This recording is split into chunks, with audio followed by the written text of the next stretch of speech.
Comment gagner très gros en bourse, mais alors très gros et très vite. C'est ce qui vient d'arriver à un des abonnés de la chaîne aujourd'hui, et on verra que ça n'a pas que des avantages de gagner très vite quand on est débutant. Voilà, ce sera le titre de cet hebdo, et suivront toutes les rubriques habituelles de cette vidéo, c'est-à-dire la macroéconomie, les crypto-monnaies, ainsi que les indices et les valeurs que vous m'avez données à étudier cette semaine. Allez, c'est le 30e épisode de l'hebdo de Ricardo, et c'est juste après le générique. C'est parti.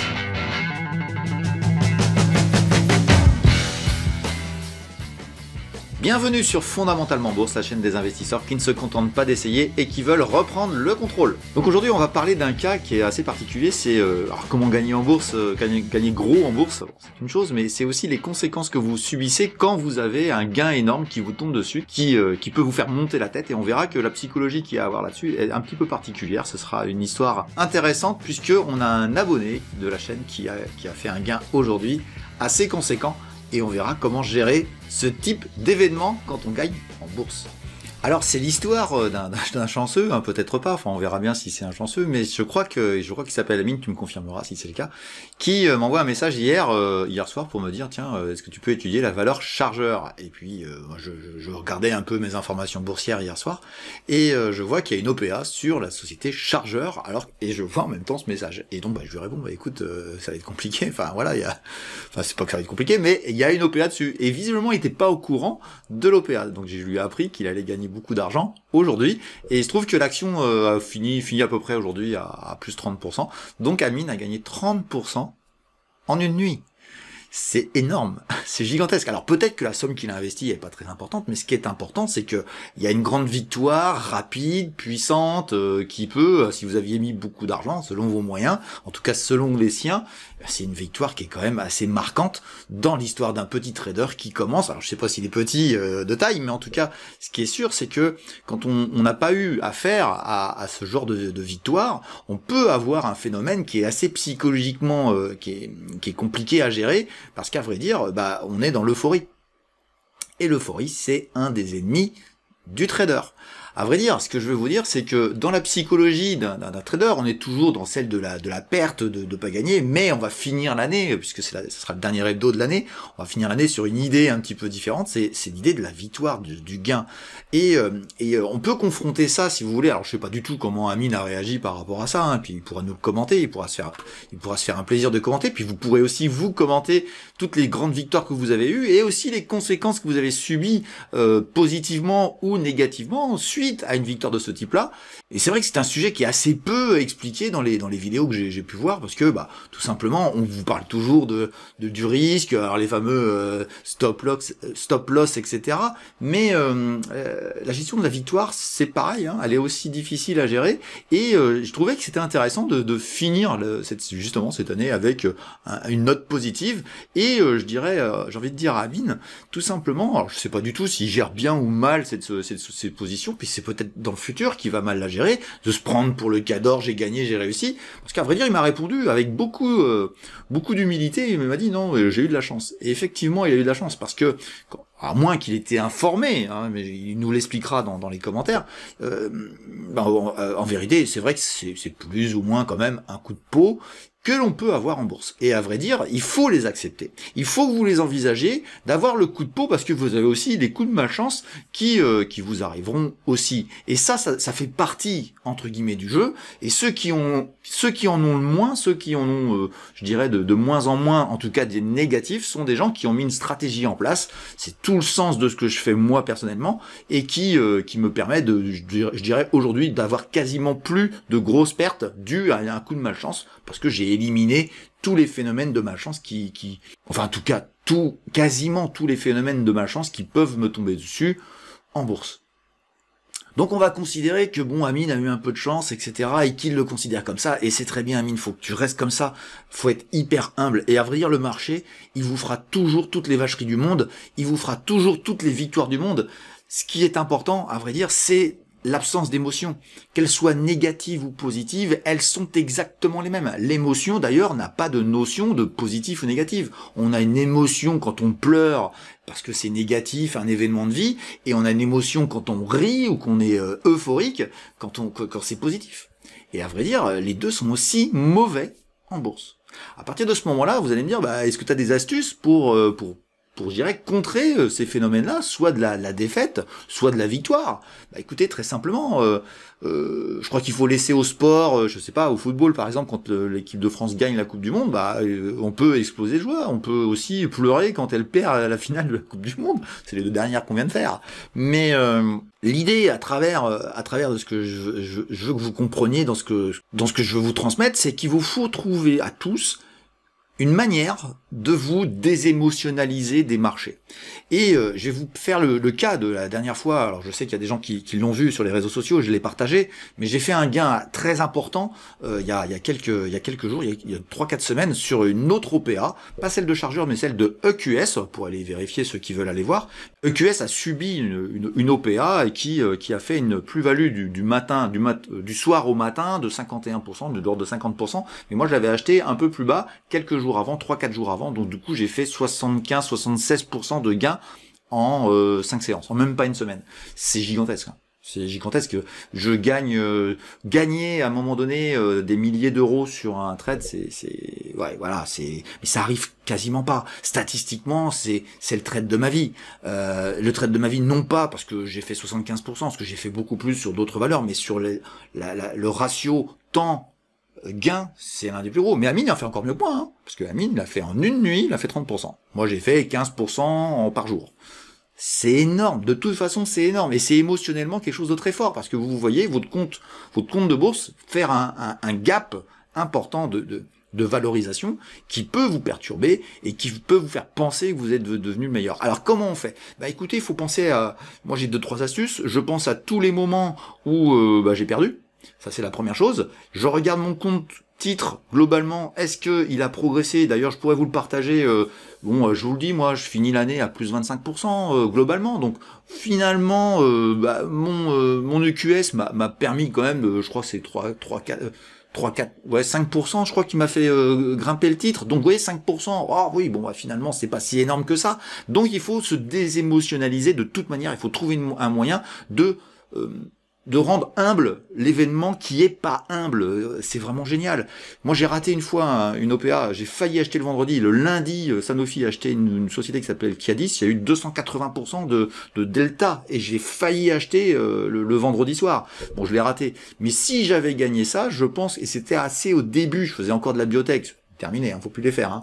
Mais j'aurais eu un gros problème de psychologie, parce que là j'étais encore jeune, encore débutant. Et tant que vous êtes dans l'émotion, il faut que vous entendiez ça. Vous êtes un débutant. Même si ça fait des années que vous faites du trading et que vous êtes encore dans l'émotion, dans l'énervement parce que vous avez perdu, ou dans l'euphorique parce que vous avez gagné, vous êtes de toute façon quelqu'un qui est encore émotionnellement touché par un événement, et donc vous êtes encore débutant. Celui qui est vraiment détaché totalement du gain, de la perte, eh bien il devient, on peut dire qu'il est expérimenté. Et il se trouve que j'ai été ce qui s'est passé sur EQS, moi m'a plutôt, et je t'invite à faire la même chose, Amine, c'est regarder avec un peu de recul dans 2, 3, 4, 5 jours et te surveiller toi-même de ce qui s'est passé dans ta tête, dans ce que tu fais, etc. De telle manière à dire, est-ce que j'ai bien affronté ça? Et si c'est le cas, il y a une sorte de maturité qui est en train de naître en toi au niveau des marchés, hein. Je dis pas que tu es immature, hein, simplement que sur les marchés financiers, il y a tellement d'émulation qui peut apparaître à cause du phénomène de l'argent, hein, tout simplement, que il faut vraiment se surveiller. Et je me suis beaucoup surveillé les jours qu'on suivi cette belle victoire, vraiment importante même financièrement, et me dire mais comment j'ai réagi. Et à vrai dire, le lendemain matin, j'avais oublié. Et je m'en suis rendu compte au bout de 3-4 jours, j'avais oublié complètement la chose, parce que j'avais je transmets beaucoup sur les réseaux sociaux, et je regarde de nouveau mon fil Twitter et je me rends compte que ah oui, c'est vrai, j'ai gagné ça il y a quelques jours. Et quand j'ai vu ça, j'ai dit oula, là j'ai encore passé un cap en termes d'expérience, en termes de compétences, etc. Et il faut se surveiller tout le temps. Et c'est ça que je vous invite à faire quand vous aurez une grande victoire, c'est de vérifier, de contrôler vos émotions et de trouver un moyen de la minimiser. De dire, soit finalement dans l'année, voilà, soit de lui trouver quelque chose qui fait que ça devient un élément, je dirais pas normal, parce que c'est assez rare, mais assez peu impactant finalement dans votre vie, même si ça l'est vraiment. Il faut quand même que vous ayez l'idée de dire bon voilà, si finalement c'est que de l'argent, ou je ne sais pas, ça dépend de votre psychologie. Vous pouvez aussi vous dire, Moi, c'est aussi une façon de faire, hein, quand je fais une belle année et que je réussis vraiment une très belle année. 2020 a été extraordinaire, hein, qu'on soit très clair. Et à vrai dire, moi, j'en suis sorti en disant non, mais c'est mérité. J'ai travaillé pour ça. Donc c'est une deuxième façon peut-être de présenter les choses, c'est soit d'être en train de chercher les calculs qui font que bah, finalement dans la masse c'est pas extraordinaire, soit de dire mais non mais je le mérite. Je le mérite, je l'ai gagné, j'ai travaillé pour ça, j'y passe du temps, etc. Et en ratio horaire, est-ce que c'est finalement, est-ce une somme importante? Bah c'est à vous de voir. Mais ce qui est super intéressant dans ce qui va vivre aujourd'hui et ce qui va nous partager sur les commentaires, et puis vous aussi si vous en avez à me proposer, c'est de voir comment vous réagissez par rapport à ça. Mais il faut vraiment faire attention à votre psychologie dans tous les cas de figure, Et si je peux me permettre, c'est quand même des choses qu'il faudra qu'on redise dans la chaîne, des moments psychologiques, parce que c'est vraiment la clé du succès pour les gens qui entrent en bourse, hein. C'est évidemment de connaître, évidemment que se former, évidemment que d'apprendre, etc. C'est très important. Mais ce qui est vraiment important, c'est votre psychologie par rapport à des événements qui peuvent être très perturbants et dans les deux sens. Voilà, c'était le titre du jour que je voulais mettre en avant. J'ai fait ce matin très rapidement. Et j'ai envie de dire, c'est vraiment une aubaine qu'on a eu cet événement-là avec Amine.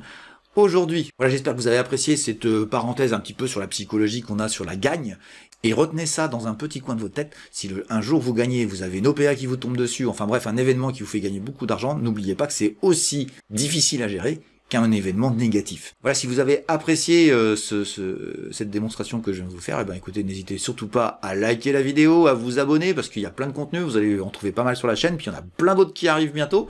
C'est le dernier hebdo de l'année, mais il y a plein de vidéos qui arrivent en fin d'année, qui sont des vidéos très instructives et très éducatives, qui vous permettront d'avancer en bourse, d'apprendre. C'est pour les expérimenter, mais aussi et surtout pour les débutants. Allez, je vous souhaite une bonne suite de vidéos, et on va parler évidemment juste après de macroéconomie. On fera un tour sur ce qu'est les dot plots, parce qu'ils ont été modifiés par la Banque centrale américaine ce jeudi. Et puis on aura aussi dans cette partie macroéconomique ma perception de 2024, des choses, des petites perspectives que je vois sur 2024. On fera attention à différents sujets, je vais vous énumérer ça. Et puis on fera le point sur les crypto-monnaies, donc voilà, c'est du trading magnifique et c'est super intéressant.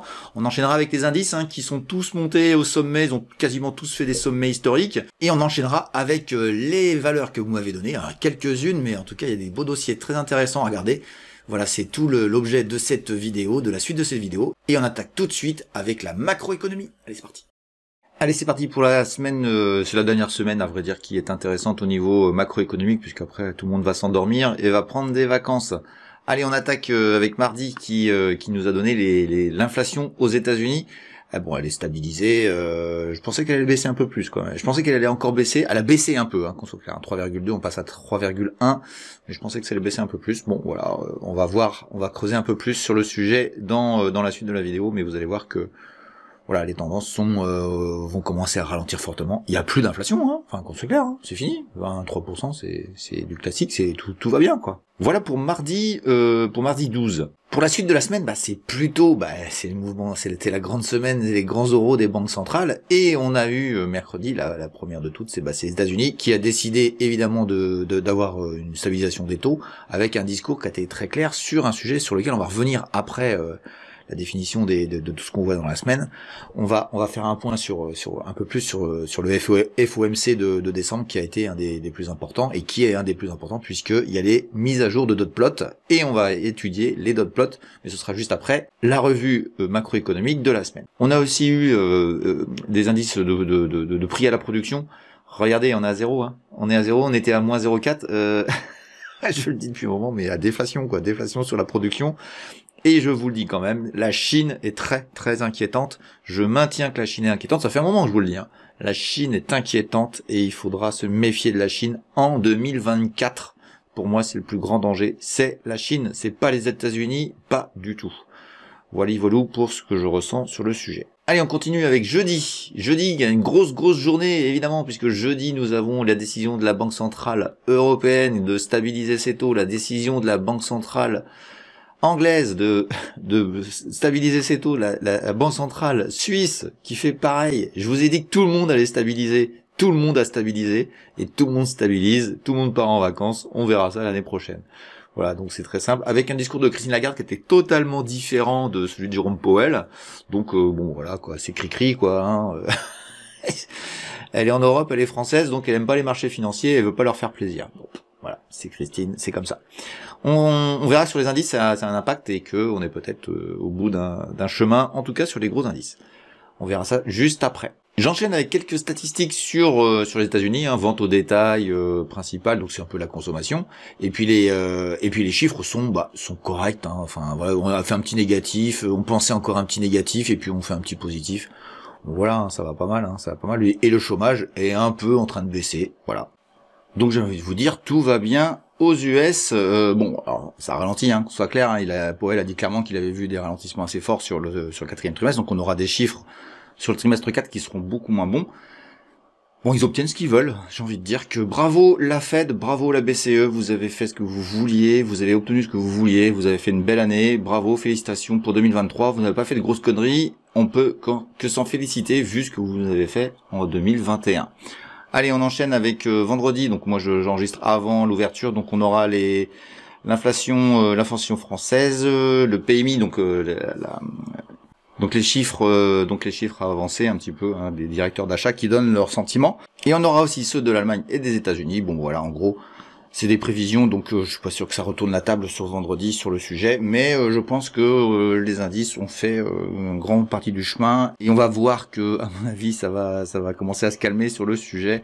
Les objectifs sont atteints, on voit qu'il reste 15 jours, mais je suis pas sûr que ça continue à progresser au niveau des indices, parce que je dirais qu'au niveau des small et des mid, je pense qu'il y a encore du potentiel. Allez, on va aller voir les dot plots pour voir un petit peu ce que je voulais vous dire sur les dot plots. Pour ceux qui les connaissent, je vais redéfinir ce que c'est pour ceux qui les connaissent pas. Alors, dot plot, ça veut dire tableau de points, enfin, en gros, hein, pour être simple, je suis pas très fort en anglais, mais c'est tout simplement, c'est la réunion. Alors, il faut savoir que la Fed, la Banque Centrale Américaine, fait une réunion parce qu'il y a plusieurs gouverneurs, enfin, voilà, il y a plusieurs personnes qui décident à la Fed. C'est une réunion de gouverneurs, comme la BCE, il y a comme la Banque Centrale Européenne. Et ils donnent leur avis sur les taux d'intérêt futurs qu'ils auront à produire, en tout cas, au niveau des taux directeurs. Et nous avons une moyenne qui est établie, voilà le tableau, hein, sur chaque année qui vont arriver, et c'est revu. Nous avons ici le tableau de septembre, et c'est revu tous les 3-4 mois, et donc il y a eu une révision en décembre, mais je vous fais d'abord voir le tableau de septembre. Et ce tableau de septembre disait, on va être autour de 5,5 sur les taux d'intérêt en 2023, ce qui a été réalisé. Vous allez voir qu'il va être modifié en décembre, ça aura été réalisé, et vous allez voir que tout est modifié au fur et à mesure du temps, en fonction des estimations qu'ont les différents gouverneurs des différentes banques centrales américaines. Et le médian, la moyenne des avis qui sont ici, donc chacun a donné son avis, ça donne un point. On a un médian à 5,1 pour 2024. Et pour 2025, c'est 3,9 avec, vous voyez, hein, c'est beaucoup plus disparate. Et on obtient un médian sur 2026 autour de 2,9. Vous voyez, là ils sont assez peu d'accord, mais bon, c'est pas très important. Ce qui est intéressant, c'est de voir que le consensus arrive autour d'une baisse, autour de 0,75 points apparemment en moyenne, enfin bon, entre 0,5 et 0 et 1 point, on va voir en fonction évidemment du ralentissement économique potentiel qu'il y aura sur les États-Unis en 2024. Donc voilà, ce qui est intéressant, c'est de voir aussi la perspective à long terme, ce serait autour de 3, 2,75-3 qu'ils voudraient obtenir. Ils vont faire, c'est un peu le mandat qu'ils ont, on verra bien s'ils l'obtiennent, s'ils y arrivent. Et à vrai dire, on va voir maintenant la mise à jour qu'ils ont faite, et c'est ça, la mise à jour des dot plots, qui a permis, je dirais, de voir les mouvements, notamment sur les taux d'intérêt, se faire assez violemment cette semaine. Et voici le résultat. Donc le résultat, c'est tout simplement que nous avons, sur l'année 2023, on est tous d'accord, on est arrivé au niveau qui sont arrivés, et on pense que ce sera un médian autour de 4,6, donc rappelez-vous, tout à l'heure, c'était 5,1, donc on baisse de 0,5 points en moyenne, et on sent qu'ils sont tous un petit peu d'accord sur une chose, c'est qu'on n'augmentera pas les taux. Il y en avait un qui était au-dessus, il s'est ravisé à la baisse, et ils pensent tous le plus faucon, ce qu'on appelle le plus faucon, hein, celui qui est le plus agressif, je dirais, qui s'appelle Boulard, hein, c'est toujours le même, ne pense qu'il faut pas baisser les taux, alors que la plupart des gens commencent à dire qu'ils vont baisser les taux. Et puis vous avez les réestimations faites aussi pour 25, ça baisse de 0,30 points à 3,6 au lieu de 3,9, et puis ils sont inchangés sur 2026, où ils ont pas dû bosser dessus, hein, tout simplement. tout simplement, et ce serait le niveau de stabilisation long terme qu'ils estiment. Donc ils pensent qu'on va arriver à peu près autour de ça dès 2026. Bon, ça c'est du théorique, mais ce qui est intéressant, c'est que le marché a réagi à cette baisse du médian à 4,6, donc notamment Boulard qui baisse son niveau. Ça a plu au marché. À vrai dire, vous voyez, c'est pas Jérôme Powell qui a plu, hein, c'est Boulard, hein, très simplement. Alors vous allez me dire, mais comment ils ont fait pour dire que ils vont baisser les taux? À vrai dire, c'est sur les études qu'ils font sur la macroéconomie des États-Unis, et on va aller voir tout de suite le tableau. Vous allez voir que c'est très simple de voir les estimations qu'ils font dans le futur. Et donc voici le tableau en question dont je vous parlais, avec la première série de chiffres. Donc ça, c'est les chiffres de décembre, et en dessous vous avez les chiffres de septembre qui avaient été prévus, et ils sont réévalués. Et nous avons ici le Change General GDP, alors dire c'est l'évolution du PIB, le pourcentage de PIB. On est à 2,6 sur 23, alors qu'en septembre, on pensait 2,1. Donc le trimestre 3 de l'année a énormément fait monter le PIB américain de manière assez surprenante. C'est ce qui a empêché d'ailleurs le retournement des taux d'intérêt et qui gênait la Banque centrale. À vrai dire, maintenant, on voit la perspective 2024, on voit que les chiffres, et Jérôme Powell l'a dit, les chiffres du trimestre 4 américain sont beaucoup moins bons. Et donc, on sent le ralentissement. Donc, on a un ralentissement économique prévu en 24 autour de 1,4 de progression de PIB. Et si vous regardez bien, en septembre, on prévoyait 2,1 puis 1,5, et ici 2,6 puis 1,4. Donc, le ralentissement sera plus fort parce qu'on est plus haut ici. Mais on est dans les clous. Voilà pour le PIB. On voit ici en dessous le chômage, le taux de chômage américain qui est à 3,8, et je crois qu'il tombait à 3,7 sur décembre. Donc stable et stabilisation de la pensée, c'est-à-dire une remontée du chômage l'année prochaine, mais pas très forte. On a ensuite le PCE inflation, l'inflation américaine, qui englobe toute l'inflation et qui est prévue beaucoup moins forte en 2023 que ce qu'ils avaient pensé en septembre. Donc en 4 mois, ils ont quand même changé d'avis de manière assez importante. Et on aura, d'ailleurs, enfin, entre nous sur cette chaîne, on le disait, hein, ça baisse fort, quoi. Et ils avaient un peu sous-estimé la baisse de l'inflation. Il y a le pétrole qui a aidé beaucoup à ça, mais il n'y a pas que ça. Vous allez voir tout de suite pourquoi. Et on voit que finalement l'inflation va baisser tranquillement sur la suite, de manière pas très importante, et les modifications sont pouillemesques, mais elles sont quand même baissières. Donc c'est ça qui est intéressant. Moins d'inflation égale révision des taux d'intérêt vers le bas. C'est pour ça que les banques centrales sont en train de réviser leur dot plot à la baisse concernant les États-Unis. On va regarder aussi, et c'est ça le plus important, c'est vraiment la statistique la plus forte et la plus importante, je dirais, pour les banques centrales, c'est le corps PCE. Le corps PCE, c'est quoi? C'est le PCE, donc c'est l'inflation PCE, mais sans l'énergie et sans l'alimentation. Et à vrai dire, donc l'énergie a fait baisser, qu'on soit d'accord, mais regardez bien. Sans l'énergie, on avait prévu en septembre 3,7 sur l'année. Et on fera 3,2 alors que le PIB a été beaucoup plus fort que prévu. Et ça, c'est quand même une performance de la part des banques centrales. C'est les taux d'intérêt qui ont provoqué ça. Et ça leur a permis de faire ce qu'ils ont fait. Franchement, ils ont fait une super année. Là, ils ont fait une super année. Ils se sont bien rattrapés, qu'on soit très clair. Et on voit ensuite, sur les années suivantes, qu'ils ont prévu une inflation moins forte. En structurel, puisque c'est l'inflation structurelle, le PCE core. C'est celle qui est vraiment ancrée, je dirais, dans l'économie. Elle sera moins forte que ce qui était prévu en septembre. Donc depuis septembre, ils sont en train de réviser à la baisse. Et ça, c'est plutôt une bonne nouvelle. Donc voilà, tout simplement pourquoi les banques centrales baissent leur taux d'intérêt. Une activité qui sera plutôt à se stagner, mais qui sera pas non plus en récession. Donc on va accompagner la baisse de manière à que ça passe pas en récession forte. C'est même pas une récession, 1,4% de progression du PIB en 2024, c'est quand même largement intéressant. Et surtout, l'inflation structurelle, elle dit, on est plus bas que prévu, et on y va, on va tranquillement aux objectifs qui sont prévus à long terme notamment par la Fed. À vrai dire, on a la structuration sur plusieurs années de ce que feront les banques centrales par rapport à ça si tout se passe comme ils veulent. Alors, les événements de 2024 qui seront importants, ils sont pas là, quoi. À vrai dire, ils sont sur la politique, c'est les élections américaines. Personne n'en parle, mais ce sera l'événement 2024, c'est les élections américaines. Vous allez voir que ça va faire bouger les marchés, pas toujours comme on veut, mais ça va faire bouger les marchés, et on peut timer déjà notre année sur les élections de novembre 2024 concernant les États-Unis. Et ce sera vraiment le marqueur de l'année 2024 avec ce combat certainement Trump-Biden, on verra bien.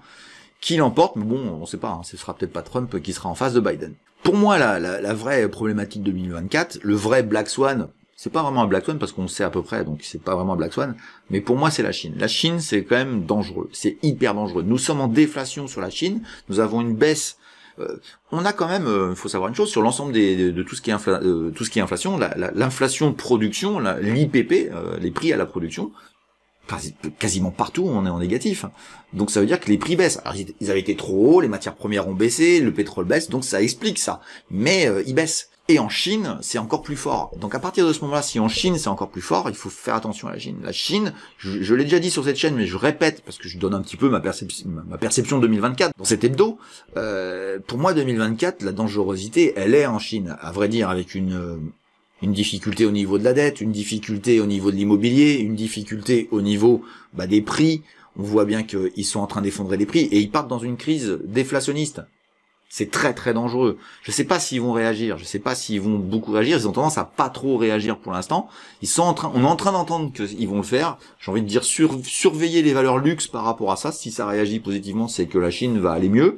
Mais pour l'instant, c'est pas gagné. Donc méfiance sur le secteur luxe, vous voyez, hein, comme ça déclenche aussi des attentions sur des secteurs d'activité.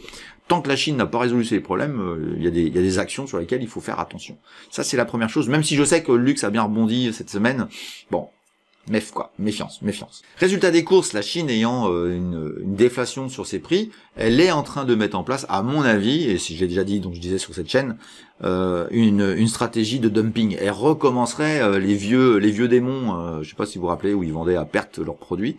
Ça a été fait aussi par les Japonais très longtemps, hein, et pas impossible que les Chinois recommencent pour ne pas perdre leur part de marché au niveau mondial de tout ce qu'ils produisent, de tout ce qu'ils fabriquent. Donc on verra bien ce qui se fait, mais pour moi le danger est plutôt en Chine, et pas aux États-Unis du tout. Il n'y a pas de danger particulier. Et puis je fais une parenthèse et je vais me terminer là-dessus à tous ceux qui disent que voilà les dettes partout dans le monde sont totalement incontrôlées. C'est pas vrai du tout. Le résultat des taux d'endettement des pays est en chute. Pas chute libre, mais en forte baisse sur beaucoup de pays, notamment la France. C'est-à-dire que le PIB monte à cause de l'inflation, ça s'entend. Mais on a aussi des dettes qui ont monté, mais qui ont monté moins vite. Et finalement, le taux d'endettement en pourcentage de PIB est en train de baisser dans beaucoup de pays qui sont fortement endettés. Donc j'ai envie de dire, pour l'instant, l'inflation a fait ce qu'elle devait faire. Elle a des effets négatifs, effectivement, dans notre pouvoir d'achat. Mais elle a aussi un effet positif, c'est que les anciennes dettes s'écrase avec l'inflation, et c'est exactement ce qui s'est passé sur beaucoup de pays qui sont en difficulté, soi-disant en difficulté au niveau de leurs dettes. Donc finalement, franchement, c'est une bonne année, quoi. C'est une belle année, et contrairement à tout ce qu'on peut raconter, c'est vraiment une belle année. Les banques centrales ont bien bossé, et voilà pour le petit bilan qu'on peut faire macroéconomique de l'année. J'espère que l'année prochaine, ce sera une bonne. Je suis un peu plus négatif quand même sur le début d'année. Je pense qu'on va quand même pricer un petit peu le ralentissement économique. Mais, vous savez, la bourse, on ne sait jamais. En tout cas, ce qui est sûr, c'est que pour l'instant, tout part à la hausse, et on va attaquer tout de suite avec la minute crypto, parce que ça aussi, c'est parti à la hausse. On enchaîne avec la minute crypto. Alors, on est toujours en tendance haussière sur le Bitcoin. J'agrandis, vous voyez ce mouvement. Je rappelle à ceux qui nous suivent que depuis très peu de temps que nous, on avait donné un plan ici qui était le retour sur cet oblique, le pullback parfait, et on était acheteur. Voilà le résultat. Donc on était plutôt acheteur autour de 26-27 000 $, et on est actuellement autour de 42 000, et on va finir l'année, je sais pas trop, on va dire, ce qui peut bouger très fort. On attend simplement la validation des ETF Bitcoin, notamment dans les semaines à venir. On verra bien ce que ça donne, et on ira chercher le 47 000 à mon avis à ce moment-là. Ça c'est la première, voilà, je vous rediminue pour faire voir pourquoi c'est ici, mais ça peut parfaitement partir sur les 65 très rapidement. En tout cas voilà, on avait pris le plan au bon moment, j'agrandis de nouveau, c'est ici. On va regarder un petit peu en journalier ce qui s'est passé. Vous allez voir qu'il y a eu un petit décrochage, mais finalement ça rachète. Voilà, regardez ce décrochage, on le voit bien, mais ça rachète. Alors moi je pense qu'on va latéraliser. On a un point, tiens, on va changer la couleur. Pof, ça c'est un support, donc on peut avoir un point je dirais de retour autour de 38 000 $ sur le Bitcoin, qui serait un point d'entrée à mon avis pour pas casser la tendance haussière. Pour moi la tendance haussière c'est cet oblique là. Donc vous regarderez, si c'est le cas, ce sera un point d'entrée très sympa. Mais pour l'instant, c'est bullish, on voit bien que ça rachète. Regardez, tous les jours, ça rachète. Donc ça veut pas baisser, ça va peut-être latéraliser, baisser un petit peu, mais ça pourrait aller faire un petit stress histoire de faire sauter des stops par ici, vers 39, on verra bien.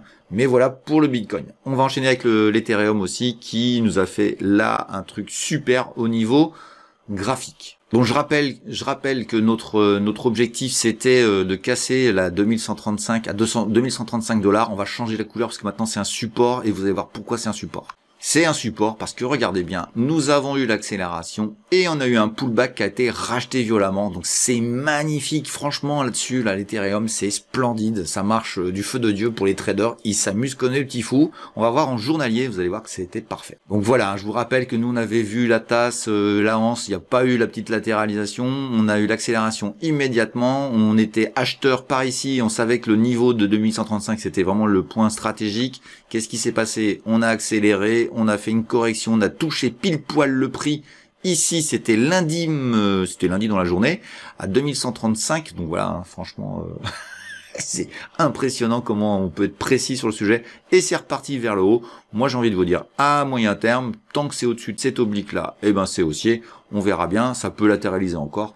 J'ai envie de vous dire, ça va dépendre un petit peu des événements qui se passent sur le monde de la crypto et notamment cette fameuse validation des ETF. Je rappelle que j'avais fait une émission spéciale avec Valentin Demey qui intervient sur BFM Business régulièrement sur le sujet du Bitcoin. Merci Valentin pour avoir fait l'émission et on a été pas mauvais au niveau timing puisqu'on a trouvé le point bas quasiment du Bitcoin au moment où il fallait acheter. Voilà sur les crypto-monnaies, je vous ferai un point plus important en 2024 sur le sujet. On se termine sur l'année avec un sentiment positif sur les crypto-monnaies et on va pas s'en plaindre. Voilà, allez, on enchaîne avec les indices. Vous allez voir que les indices sont quasiment tous au sommet historique. Ils ont tous fait des ATH, comme on dit, et ça commence peut-être à se compliquer. On verra bien, mais en tout cas, on n'est pas encore vendeur sur le sujet. Je vous fais voir ça tout de suite. Darwin X Zero est le programme d'allocation de capital sans risquer le vôtre. Que vous soyez débutant ou expérimenté, profitez de Darwin X Zero pour devenir gestionnaire de capital en quelques semaines. Sans contrainte, ni objectif irréalisable, et quelle que soit votre méthode, l'essentiel est votre performance qui peut attirer jusqu'à 3 millions d'euros sur votre stratégie gagnante. Vous n'aurez aucun capital à apporter. J'ai bien dit aucun capital. Bien au contraire, c'est votre compte virtuel sur Darwin X Zero qui vous permettra de collecter 15% des bénéfices que vous réaliserez, tout comme dans un fonds d'investissement. Alors devenez votre propre gestionnaire de capital pour 38 € par mois, c'est la solution idéale pour tous les traders qui veulent réussir sans risquer leur propre capital. Profitez d'une réduction de 10 € sur vos frais d'inscription avec le lien qui s'affiche sur votre écran et que vous retrouverez dans la description de la vidéo. Et qu'est-ce qu'on voit sur notre cacounet préféré? Eh bien, on voit que notre oblique a encore fonctionné. Alors, on est avant l'ouverture de vendredi, hein, la semaine n'est pas terminée, mais voilà, c'est splendide. Voilà, ça frictionne un peu, on va aller voir en hebdomadaire, mais oui, c'est clairement... On a fait un ATH, on était un peu plus haut, mais va falloir bosser pour aller chercher plus haut, et moi je trouve que macroéconomiquement, ça mérite pas d'aller plus loin, mais...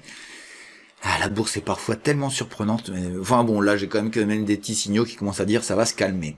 Allez, on va aller voir tout de suite notre CAC en hebdomadaire. Et regardez bien en hebdomadaire, c'est magnifique.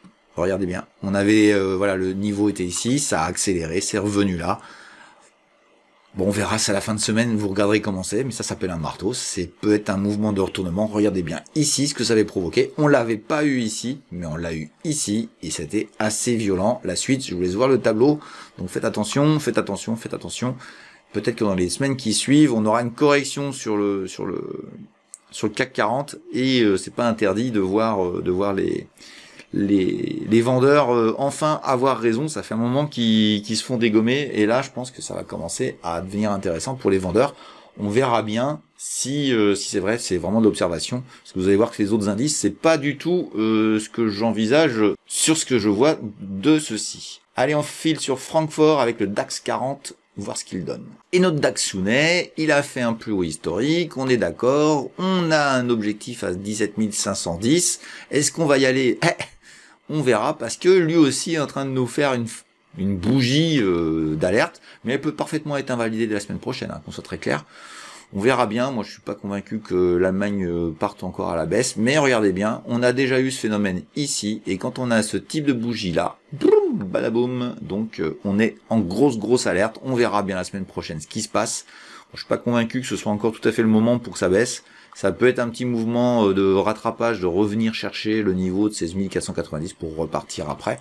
On verra bien les mouvements de fin d'année. Allez, on va aller voir aux États-Unis ce qui se passe. Vous allez voir que c'est un peu différent sur les US. Et la première chose, c'est le Dow Jones. Le Dow Jones est phénoménal. Et voilà, ça y est, il a pété, il a été plus haut, il a pas envie de ralentir. Et ça, c'est parti pour un bull run peut-être assez important. On peut avoir de nouveau un gros décalage entre l'Europe et les États-Unis. On verra bien, mais bon, voilà, tout est dit, hein, tout est simple. Hein, j'ai envie de vous dire, tout se raconte. On verra à la fin de cette semaine ce qui se passe. Mais bon, voilà, hein, quand on annonce des baisses de taux d'intérêt l'année prochaine, on fait monter les cours de bourse, c'est évident. Comme quoi Christine Lagarde a bien influencé les indices européens et Jérôme Powell, les indices américains. Vous allez voir qu'ils n'ont pas du tout la même tête. On va aller voir le Nasdaq pour terminer. Et qu'est-ce que nous fait notre Nasdaq? Après avoir réfléchi pendant trois semaines, on était un peu interrogatif. Et bim, il a accéléré. On verra en fin de semaine ce que ça donne. Je laisse l'oblique ici toujours en place, de telle manière à voir. Mais je vous dirais que ici, bon bah voilà, ça perd vers le nord. Et le plus haut historique, on doit pas en être bien loin. Ah oui, on est à quelques points. Il est juste ici. Il est à 16 775 et on est à 16 500. Bon, il reste un point à prendre. Enfin, moi, je vois pas pourquoi on n'irait pas. Et comme par hasard, là j'en reprends la vidéo, on y retournera après, mais là faut que je vous dise un truc. J'ai vu un mec, il a tout de suite sorti un graphe, je vois ce qu'on appelle un double top. Ah oui, bah, c'est normal parce que quand vous baissez et vous remontez, ça fait 2 niveaux hauts, le double top, et lui il dit bon bah voilà, la suite c'est ça. Attends la figure, attends une confirmation graphique, enfin. Ça, c'est des choses qu'il faut pas que vous écoutiez, quoi. Et la source information avec la qualité de l'information, c'est vraiment important.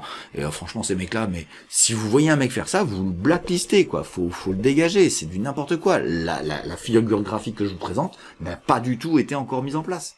Il a peut-être raison.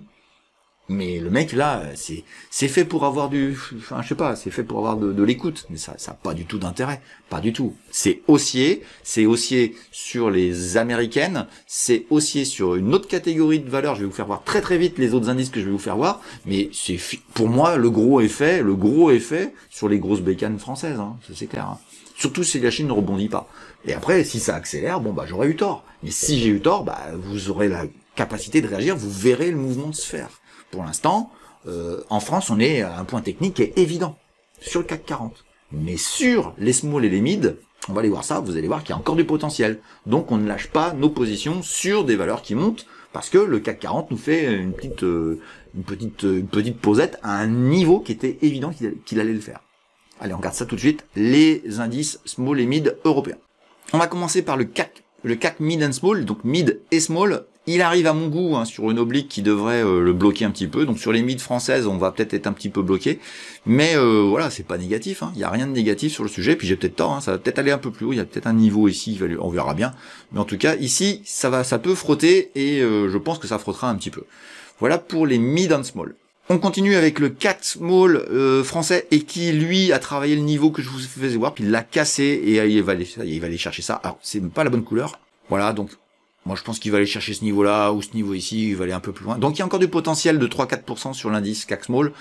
Allez, hein, j'agrandis, regardez, il y a une oblique ici qui me paraît jouable et qui serait un point de friction et qui arriverait toujours plus ou moins début janvier, qui serait un moment assez dangereux, à mon avis, sur les marchés.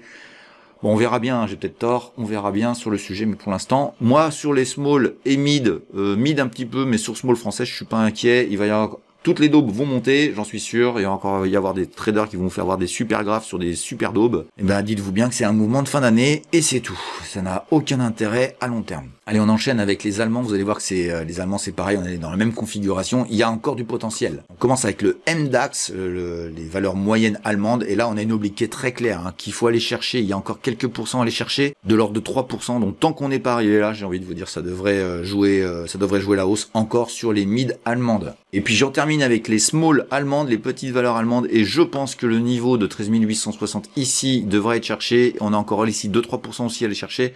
J'ai envie de vous dire, pour l'instant, tout va bien, tout est haussier. Je ne vois pas pourquoi ça n'irait pas le chercher. Donc, pas de panique. J'ai regardé aussi les indices, j'ai regardé aussi ce qu'il y avait en Scandinavie. Pas de panique, tout va bien. Pour moi, on va continuer sur la fin d'année. On devrait pouvoir encore faire des plus-values. Ça, c'est ma perspective. Pour les 15 jours qui viennent, on verra bien. Voilà. Voilà, j'en ai terminé avec les indices. Je vais faire un petit tour vite fait de Europe-Allemagne, hein, Europe-Allemagne puis États-Unis. Donc plutôt positif hein, sur la plupart des marchés. Peut-être que les grosses caps françaises ont fait le gros du boulot. Et puis on verra bien sûr janvier. Je vous le dis, janvier pour moi va être stratégique. Sur comment le marché va réagir par rapport à ce que moi je trouve qu'il monte trop fort par rapport quand même à un ralentissement économique, une récession en Europe qui est pas très forte hein, c'est pas une catastrophe mais qui est quand même à pricer quoi. Il faut pricer ça et c'est pas pricé hein. Donc on anticipe des baisses de taux un peu vite. Le marché a pas tort mais bon, pour moi, on n'est pas. Si ça part vers le nord, je serais encore plus étonné. Mais vous savez, la bourse, hein, on s'étonne toujours. Ce qui est important, après, c'est d'interpréter, dire ok, j'ai compris ce qui se passe, et bah savoir si on est toujours investi, si on vend, si on vend pas. Et c'est le moment de vendre, on verra, il viendra, et il viendra. Mais quand est-ce qu'il viendra? Ce sera peut-être dès le début janvier, comme c'est déjà arrivé, ou ça sera peut-être en février-mars, peut-être en mai. On verra bien. En tout cas, moi, mon avis sur le premier semestre. Il faudra faire attention quand même, hein, s'il y a des décrochages, ça peut aller chercher beaucoup plus bas et ça peut faire des performances à votre portefeuille assez négatives, donc faut faire attention, c'est pas gagné, c'est pas le grand bonheur, même si on peut l'envisager. Allez, on va enchaîner avec la suite de la vidéo, avec vos valeurs, pas beaucoup parce que je vous ai dit la semaine dernière que je faisais la dernière, donc vous m'avez pas mis beaucoup de valeurs, mais c'est pas très grave, on va faire les quelques-unes qu'on m'a proposées, ce sera vraiment la dernière celle-ci, hein, c'est le 30e hebdo, on fera une pause entre guillemets sur les hebdos, on reviendra en janvier pour recommencer ce format qui visiblement vous plaît, hein, parce qu'il y a de plus en plus de gens qui le suit, mais je le ferai avec une autre version. On va dépoussiérer tout ça, puis on va adapter. Voilà, je vais réfléchir à ça pendant les vacances de Noël, et pendant les vacances de Noël, vous inquiétez pas, vous allez avoir beaucoup de choses qui vont vous venir avec pas mal de vidéos que j'ai prévues et que je prépare, notamment sur les pépites, sur l'indice MDR, sur le CAC 40 intégral. Vous allez avoir pas mal de valeurs à étudier. Voilà pour le programme des vacances de Noël. Allez, on enchaîne avec vos valeurs à analyser, juste après le disclaimer et comment utiliser la biblio. Vous avez plein de valeurs intéressantes sur la chaîne. Vous saurez comment les trouver grâce à la biblio de Ricardo. Allez, c'est parti et on se retrouve juste après.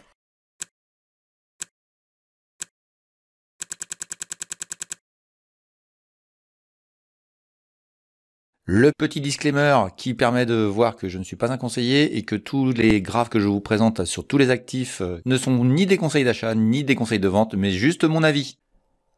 Alors avant de passer à vos valeurs, je vais vous expliquer comment fonctionne la biblio de Ricardo, la façon la plus simple de trouver les valeurs que nous avons étudiées dans les vidéos précédentes. Alors vous allez sur votre menu YouTube et vous tapez le nom de la chaîne que vous préférez, Fondamentalement Bourse. Elle apparaît assez rapidement ici. Vous n'oubliez pas de vous abonner et de surtout mettre la cloche qui vous permet d'avoir les notifications, sinon vous ne serez pas informé des nouvelles vidéos. Voilà, on va aller directement sur la chaîne tout de suite. Voilà, vous arrivez devant le menu que vous connaissez peut-être déjà, et vous allez aller taper ici le nom de la valeur que vous recherchez pour savoir si j'ai déjà travaillé dessus. L'idée que j'ai c'est BNP, par exemple, une banque française, et vous avez automatiquement la vidéo sur laquelle j'en ai parlé avec la date où ça a été fait. Sur ce cas-ci, c'était il y a 2 mois. Vous avez la possibilité ici de mettre soit le nom de la valeur, soit le code. Je vous conseille plutôt le code, parce que le nom de la valeur, parfois, il y a un tiret qui peut vous embêter et qui fait que moi, j'ai pas écrit de la même manière. Mais si vous mettez le code, normalement, si j'ai pas fait d'erreur de saisie, vous la trouverez. Et ça vous permet de voir l'analyse qu'on a fait. Pour aider l'algorithme à apprécier ma chaîne, je vous invite quand même à regarder toute la vidéo de telle manière à ce que je sois pas pénalisé. Et vous pourrez voir comme ça toutes les valeurs que j'ai pu étudier. C'est valable à peu près entre 3 et 6 mois. Après, vous pouvez me relancer pour faire une mise à jour sur la valeur que j'aurais déjà étudiée. Voilà, on va attaquer tout de suite les valeurs qui sont à étudier cette semaine, et je vous souhaite une bonne suite de vidéos. Bon, puis je voudrais rajouter quand même que cette bibliothèque, elle contient à peu près maintenant 300 à 400 valeurs, donc n'hésitez pas à taper les codes des valeurs que vous cherchez, il y a peut-être déjà une réponse dans les vidéos. Allez, on va attaquer avec la première valeur que Pierre m'a demandé, qui est Basic Fit, et on va faire une mise à jour. Allez, c'est parti. Alors Basic Fit, voilà, en mensuel, c'est un couloir que j'avais tracé. C'est une mise à jour, hein, donc on est en train de voir si l'idée était bonne. En tout cas, le couloir en question là, il est bien respecté. On a eu le rebond et le support qui avait été écrit ici il avait été enfoncé à 2-3 reprises. Et finalement, c'était bien l'oblique qui était intéressante et ça rebondit. La question, évidemment, c'est est-ce que ça va durer, est-ce que ça va monter? Et j'ai envie de te dire, il y a un truc qui vient de m'apparaître aux yeux et qui devrait être pertinent, mais on va aller voir en hebdomadaire si je l'avais pas écrit. Ouais, si, je l'avais mis, c'était ce oblique-là. Alors, on avait mis un peu de monde partout, on va nettoyer un peu le graphique. Alors, t'as vu, hein, j'étais assez positif, j'ai dû faire ça cet été, plus ou moins. Donc ça redescendait, et on avait les zones de support, j'avais mis un petit bonhomme vert, bah tu vois, c'était la bonne zone, c'était par là que ça se passait. Donc tout va bien. On va l'enlever tout ça, on va mettre à jour tout ça. Donc voilà, ça y est, j'ai un peu nettoyé le graphique, j'ai agrandi un petit peu, hein, tu vois, le support ici, on va le laisser parce que je trouve qu'il a de la pertinence ici, j'agrandis, tu vois, il a de la pertinence ici, un peu moins bien ici.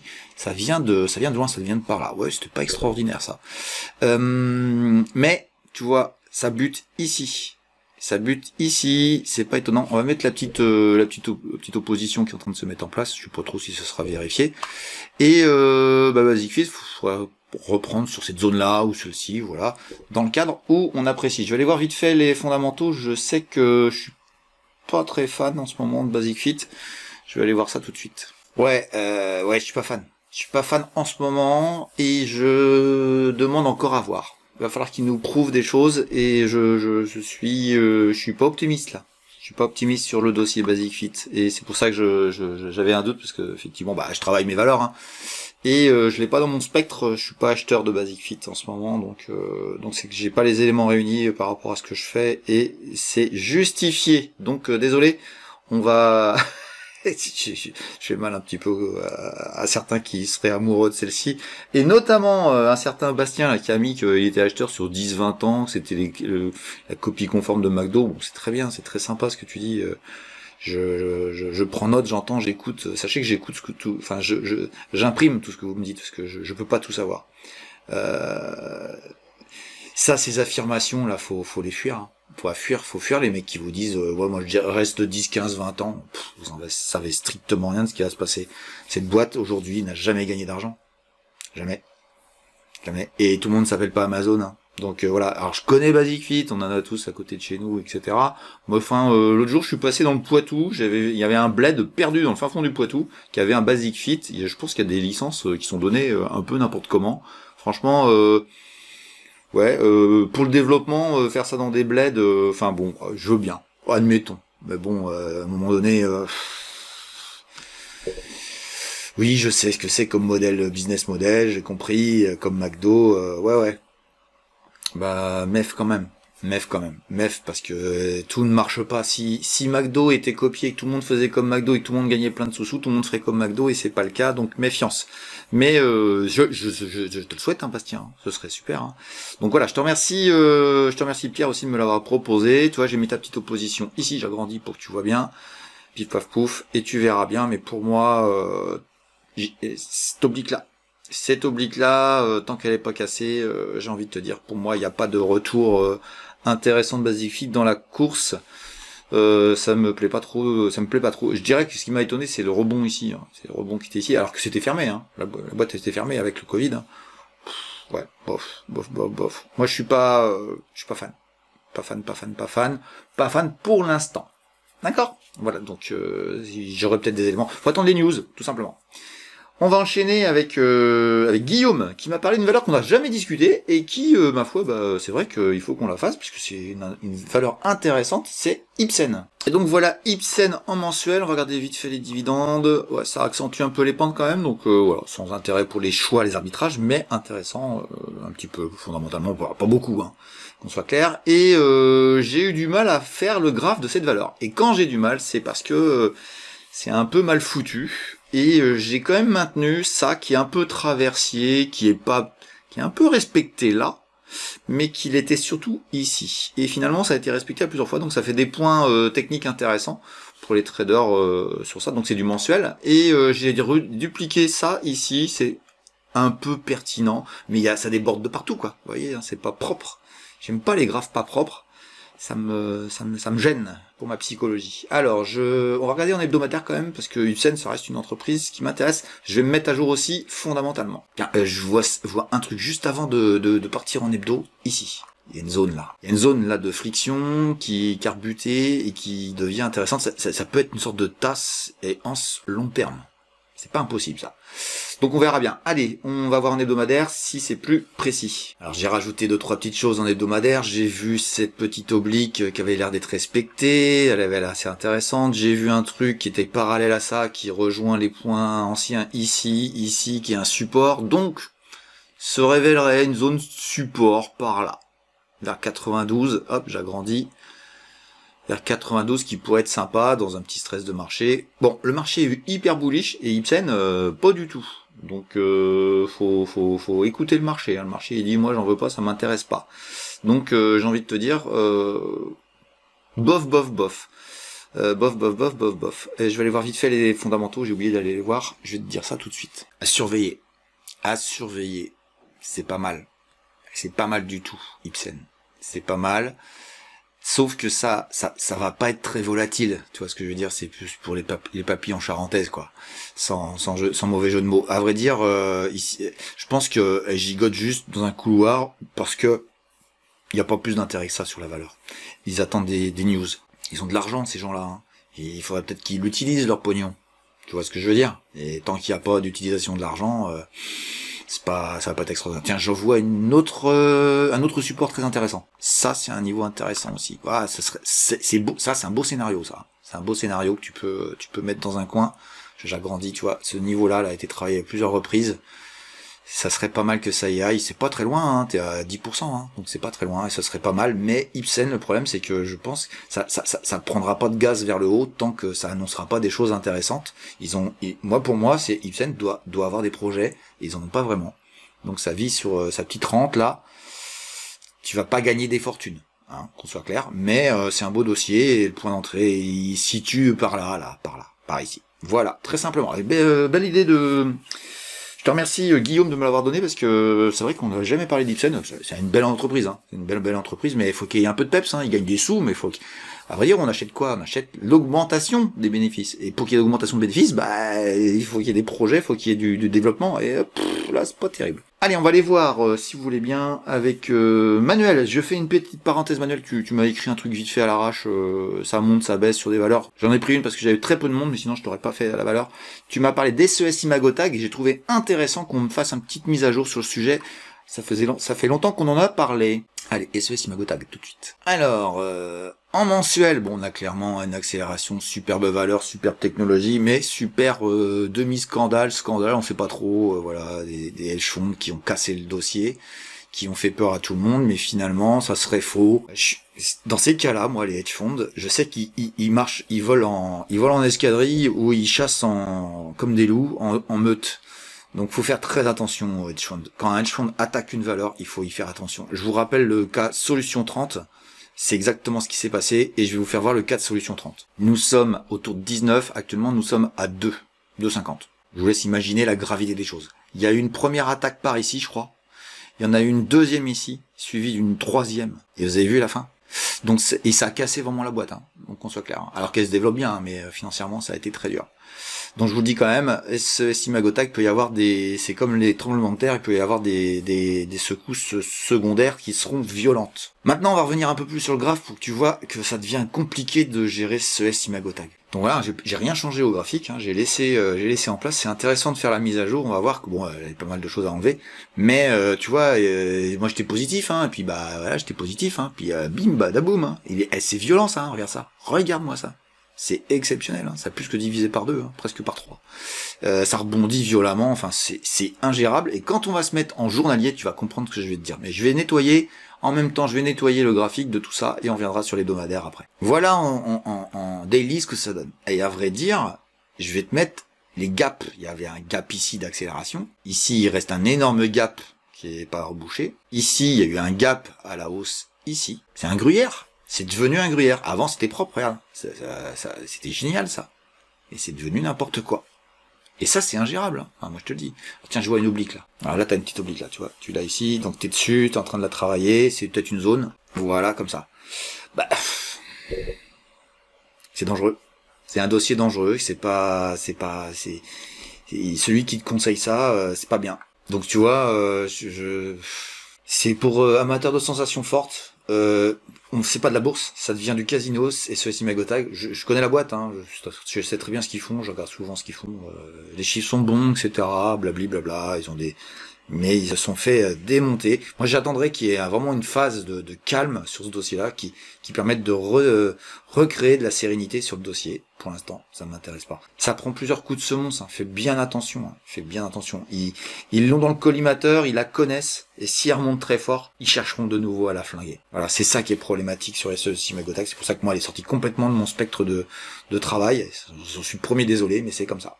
Moi, faut savoir que je l'ai tradé à 22 €, hein. C'est-à-dire, je suis obligé de revenir en hebdomadaire, je l'ai travaillé ici. Tu vois, magnifique, hein. Splendide. Mais voilà, c'est fini. Enfin, c'est fini. Fini. Ouais, si, c'est fini. Voilà, donc je te mets pas plus de choses graphiques, hein. C'est l'éducationnel, faut faire très attention. Et ça, c'est après c'est l'expérience, hein. Ceux qui n'ont pas d'ancienneté dans la bourse, il y a des dossiers comme ça, qui savent pas. Mais posez-vous les questions quand vous voyez des espèces de gros décrochages. Posez-vous les questions de ce qui s'est passé et essayez d'aller chercher l'information du pourquoi et de la comprendre. Le plus dur, c'est la comprendre. La voir, vous la voyez là, mais la comprendre, c'est beaucoup plus difficile. Mais abstenez-vous de ça. Voilà pour SEC Magotag. Et puis on va enchaîner, si vous voulez bien, avec Corentin qui m'emmène en Espagne. On va aller sur une petite promenade espagnole avant cette fin d'année. Et le dossier en question s'appelle CLR. Clerp, enfin c'est un peu imprononçable, donc je vais pas le prononcer. CLR, et c'est à Madrid. À vrai dire, petit dossier sympa. Qui monte, et j'imagine que tu t'intéresses à ça parce que ça monte. Tu me parlais de Red Delphi, je suis désolé, mais on va pas comparer les torchons et les serviettes. J'ai rien contre ces gens-là, hein, t'imagines bien. Mais Red Delphi, c'est vraiment une bombe atomique. Là, je vais te décevoir. En tout cas, ça monte bien, c'est sympa. Il y a eu un point technique qui était très sympa, ça a rebondi assez fort. Donc voilà, pour ceux qui connaissent et puis qui ont envie bah voilà, hein, c'est très sympa. Ça a doublé hein, ici, hein. De là à là, ça a doublé. On va regarder en hebdomadaire, c'est un peu plus sympa à comprendre et tu vas voir que je suis beaucoup moins positif. Donc je t'ai mis. Alors ce qui est vrai, ce qui est bien, c'est que c'est vert. Tout est vert, il y a que des supports, il y a pas de résistance, il y a peut-être une résistance, ouais, peut-être, ouais, mais encore. Non, même pas. Voilà. Donc si tu veux, ici, ça accélère fort. T'as un gros gap d'ouverture, il est rebouché, ça repart. C'est erratique. Il y a du volume sans plus. Tant que t'es au-dessus de cet oblique, t'es haussier, donc tu peux avoir un nouveau retour. Surtout que t'as une violente retour bâton là. T'étais à 5, t'es rendu à 4. Donc c'est assez erratique, il est assez compliqué ce graphique. Enfin pas compliqué, mais assez erratique. Donc attention, puis t'as un support qui me paraît assez intelligent, qui pourrait être retravaillé par ici. Donc voilà, c'est plutôt 368 le niveau. Mais fondamentalement, j'ai regardé, hein, t'inquiète pas, hein, j'ai fait ce que j'avais à faire, j'ai regardé. C'est tout petit, c'est en Espagne. Si tu connais très bien la boîte, c'est très bien, mais faut que tu sois vraiment au courant. Les small sur une place boursière qui est pas très grande, qui est pas extraordinaire, Madrid, hein, entre nous. Hein. Moi, ça m'intéresse pas. Voilà, je suis désolé de te le dire. Mais si ça te plaît, puis que tu gagnes des sous dessus, puis que tu, je sais pas, moi je dis n'importe quoi, t'as acheté à 1,45 €, bah faut laisser quelque chose traîner, hein, c'est sûr, parce que c'est haussier. Voilà, mais il faut savoir s'en aller. Faut savoir aussi partir quand ça veut peut-être se casser la figure. C'est une mauvaise configuration, hein. Pour l'instant, ici en hebdomadaire, c'est une mauvaise tête. On verra bien si j'ai tort ou raison, mais en tout cas, fais attention à toi. Franchement, vous cherchez des endroits très sympas. Enfin, c'est très bien de faire de l'extérieur, mais il faut que vous soyez costaud, quoi. Celui qui fait pas de fondamental, il faut pas qu'il aille à l'étranger, hein. Vraiment. Et je peux vous dire que des gens qui font du fondamental de qualité, il y en a pas beaucoup, hein. Il y en a pas beaucoup. Pas beaucoup. Et puis mélangez pas le fonda, il y a des gens qui vous disent je fais du fondamental, j'ai encore vu un truc passer cette semaine, où le mec il parlait de fondamental et je regarde bien ce qu'il fait, parce que ça m'intéresse toujours, et le mec c'est de l'analyse de marché, quoi. Mais le fondamental, c'est le fondamental de l'entreprise qu'on cherche, et c'est pas la même chose. Voilà, donc je te remercie quand même Manuel, mais au lieu de me mettre les commentaires que tu fais, tu me demandes une valeur que j'étudie, et voilà, c'est le principe de la chaîne. Et t'inquiète pas, je ne t'en veux pas, je sais qu'il y a des nouveaux en ce moment, il y a pas mal de nouveaux sur la chaîne qui ne connaissent pas le principe, donc voilà, essayez de vous coller à ça. Et ce sera la dernière valeur de l'année, et c'est très bien, puisque moi je suis un fan de l'Espagne, donc il n'y a pas de souci, je finis avec une espagnole sur cette année. On enchaîne avec les pépites à trader de Ricardo. Je rappelle que c'est des pépites à trader et non pas des valeurs qu'il faut acheter et ne pas regarder, le DCA, tout ça, faut pas faire tout ça, c'est de l'investissement dynamique qu'il faut faire. et c'est ce que j'enseigne à mes élèves et que je transmets à mes abonnés. En tout cas, ce qui est sûr, c'est qu'au niveau de la semaine, bah, ça continue à monter, hein, on a eu des beaux rebonds, et la recordman de la semaine, bah, c'est Alphen, et comme par hasard, c'est celle que je vous ai donnée la semaine dernière. Donc je voudrais faire un point sur les plans de trading que je donne. Voilà, j'en ai fait 4. J'en ai fait 4 sur 4 valeurs, je dirais, ce dernier mois. Et bah, j'ai regardé vite fait le résultat, et c'est assez positif parce que bah, y a pas eu de mauvais trades. Pour l'instant, il y en a un qui a pas démarré, c'est Fountain Pajot avec plus 18%. Alphen, donc là, est à plus 17% en une semaine. On a aussi Flatech. Alors j'ai donné 2 fois que les deux sont pas invalidés, mais depuis le début, la première fois, on a fait 10,5%. Ça fait que en moyenne, hein, si vous aviez fait voilà un package de tout ça, vous êtes à plus à peu près 11%, un peu plus de 11% de gain en un mois. Sachant que souvent c'est l'accélération et la semaine qui suit. Donc voilà, si vous voulez comprendre pourquoi j'ai un taux de réussite qui est assez intéressant sur ce type de trade, bah voilà, je vous invite à continuer à suivre la vidéo. Et puis si vous voulez aller plus loin, bah, je vous invite à vous rapprocher de moi. Il y a un système d'abonnement qui permet d'aller sur des plans beaucoup plus larges, sur beaucoup plus de valeurs, avec un service qui est payant, mais qui a beaucoup d'intérêt pour les gens qui en voient pas tous les jours, mais qui en voient énormément. Dès qu'il y a une opportunité, elle est donnée en direct à ces gens-là. Voilà, on fera un point complet dans quelques jours sur les pépites, donc on va pas aller plus loin sur les pépites. On fera ce point complet sur une vidéo qui fera le bilan de l'année 2023 et puis qui vous donnera les valeurs que je sélectionne pour 2024, c'est pour bientôt. Voilà, j'en ai terminé avec cette vidéo, c'est la dernière hebdo de l'année, cette fois-ci ça c'est sûr, et je vous souhaite plein de bonnes choses. N'hésitez surtout pas à vous abonner et apprécier aussi les vidéos que je vous mets ici. Elles sont toutes de plus en plus vues et ça me fait vraiment plaisir et je vous remercie tous et je vous souhaite des bonnes fêtes de fin d'année. Allez, ciao ciao!